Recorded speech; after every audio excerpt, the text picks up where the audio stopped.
नमस्कार, मैं हूं आपके साथ ज्योतिका। आइए रुक करते हैं फटाफट खबरों की ओर। पूर्व केंद्रीय मंत्री और भाजपा नेता अनुराग ठाकुर ने कहा, कांग्रेस पार्टी बार बार नेशनल हेराल्ड लॉन्च करने की कोशिश करती है और असफल हो जाती है।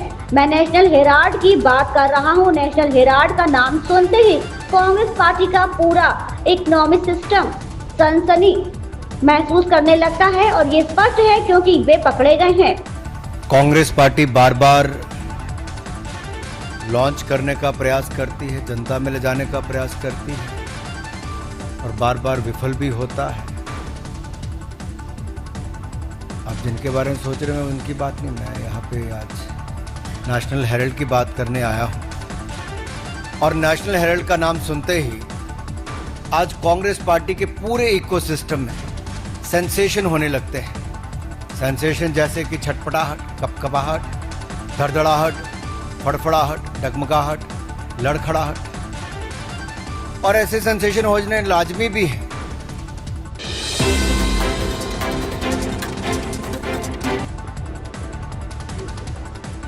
सुप्रीम कोर्ट के पूर्व चीफ जस्टिस टी.एस. ठाकुर ने देश की खुफिया एजेंसी के पूर्व प्रमुख ए.एस. दुलत की किताब का विमोचन करने से इनकार कर दिया है। दुलत की किताब के उस अंश पर विवाद हो रहा है जिसमें उन्होंने कहा कि निजी तौर पर जम्मू कश्मीर के पूर्व मुख्यमंत्री फारूक अब्दुल्ला ने अनुच्छेद 370 को हटाने का समर्थन किया था।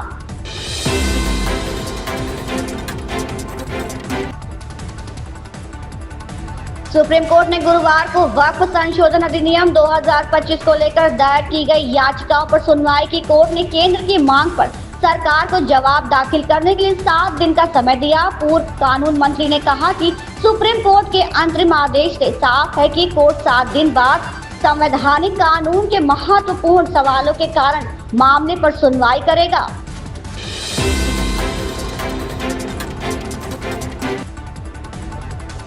कांग्रेस ने पिछले दिनों भाजपा और पुलिस पर उनकी पार्टी के उम्मीदवारों को धमकाने का प्रयास करने का आरोप लगाया है। सीएम हेमंत बिस्वा शर्मा ने कहा कि असम में 22,000 से ज्यादा गांव हैं, लेकिन उन्होंने केवल 1 या 2 का उदाहरण दिया है। प्रशासन सूचना मिलने पर तुरंत कार्रवाई करेगा। जिला प्रशासन और पुलिस तटस्थ रहेगी। हम शांतिपूर्ण चुनाव चाहते हैं।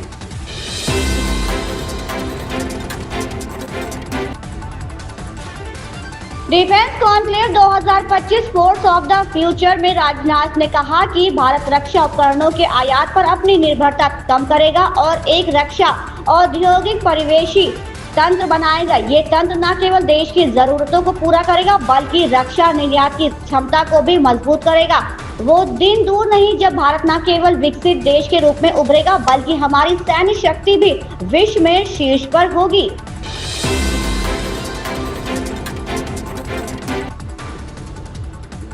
राष्ट्रीय महिला आयोग ने वक्फ कानून के विरोध में पश्चिम बंगाल के मुर्शिदाबाद जिले में हुई हिंसा का स्वतः संज्ञान लिया है। आयोग ने हिंसा की जांच के लिए एक जांच समिति गठित की है जिसमें आयोग अध्यक्ष विजया राहटकर भी शामिल हैं।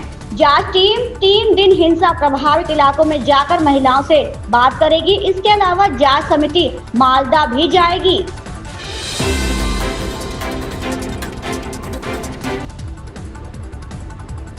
वक्फ एक्ट पर भाजपा सांसद और वक्फ संयुक्त संसदीय समिति के अध्यक्ष जगदम्बिका पाल कहते हैं ये बिल संसद में पारित हो चुका है और राष्ट्रपति ने इस पर हस्ताक्षर भी कर दिए हैं। अब वक्फ एक्ट देश का कानून है। कुछ लोगों ने सुप्रीम कोर्ट में याचिका दायर कर इसे असंवैधानिक बताया है और कहा है कि ये धार्मिक स्वतंत्रता में हस्तक्षेप करता है। वक्फ बोर्ड कोई धार्मिक संस्था नहीं है, ये सिर्फ वक्फ की जमीन की देखभाल करता है। हर बार जब वे कोर्ट जाते हैं तो ये स्पष्ट कर दिया जाता है कि ये एक वैधानिक संस्था है, न कि धार्मिक संस्था। पूर्वव्यापी प्रभाव समाप्त हो चुका है। संशोधन भविष्योन्मुखी है, विरोध राजनीतिक है, देश को गुमराह करने वाला है। 73 याचिकाएं हैं और सुप्रीम कोर्ट ने दोनों पक्षों से 5-5 वकील नियुक्त करने को कहा है। ये देश का कानून है और ये गरीब पसमानदा मुसलमानों के हक में है।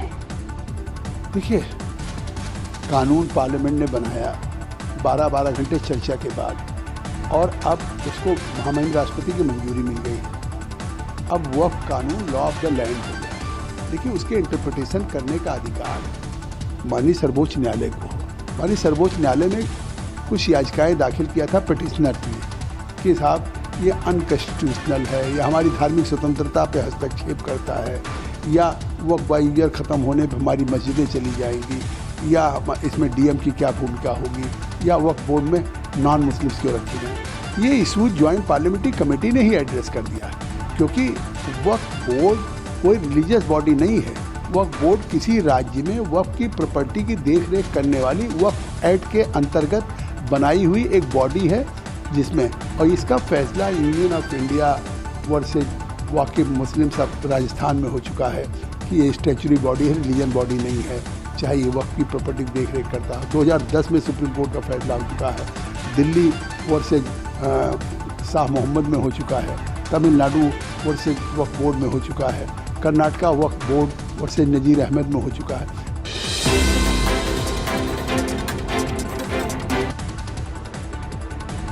17 अप्रैल से लखनऊ में संवाद का मंच सजा है। गोमती नगर स्थित इंदिरा गांधी प्रतिष्ठान में इस 2 दिवसीय कार्यक्रम में राजनीतिक मुद्दों से लेकर फिल्मों, खेलकूद, राष्ट्रीय सुरक्षा, समाज सेवा, कला संस्कृति समेत कई विषयों पर परिचर्चाएं हो रही हैं। इस दौरान देश प्रदेश के विकास सहित अन्य मुद्दों पर बातचीत हो रही है।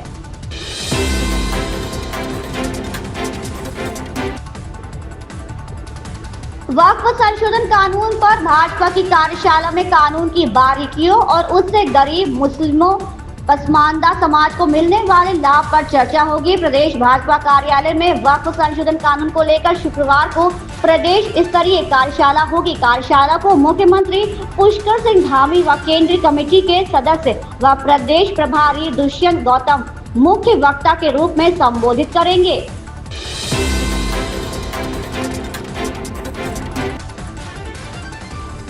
यूपी के डिप्टी सीएम केशव प्रसाद मौर्य एक कार्यक्रम में पहुंचे, जहां उन्होंने राजनीतिक मुद्दों पर खुलकर जवाब दिए। उन्होंने लोकसभा चुनाव 2024 में यूपी में भाजपा की कम हुई सीटों पर कहा कि मैं इसे एक दुर्घटना मानता हूं, क्योंकि सपा कांग्रेस ने एक झूठा प्रचार किया कि संविधान बदल दिया जाएगा और इसे कमजोर कर दिया जाएगा, जिसके झांसे में लोग आ गए। मुझे पूरा भरोसा है कि 2027 के विधानसभा चुनाव में भाजपा को यूपी में 300 से ज्यादा सीटें प्राप्त होंगी। इन खबरों में बस इतना ही। बने रहिए हमारे साथ।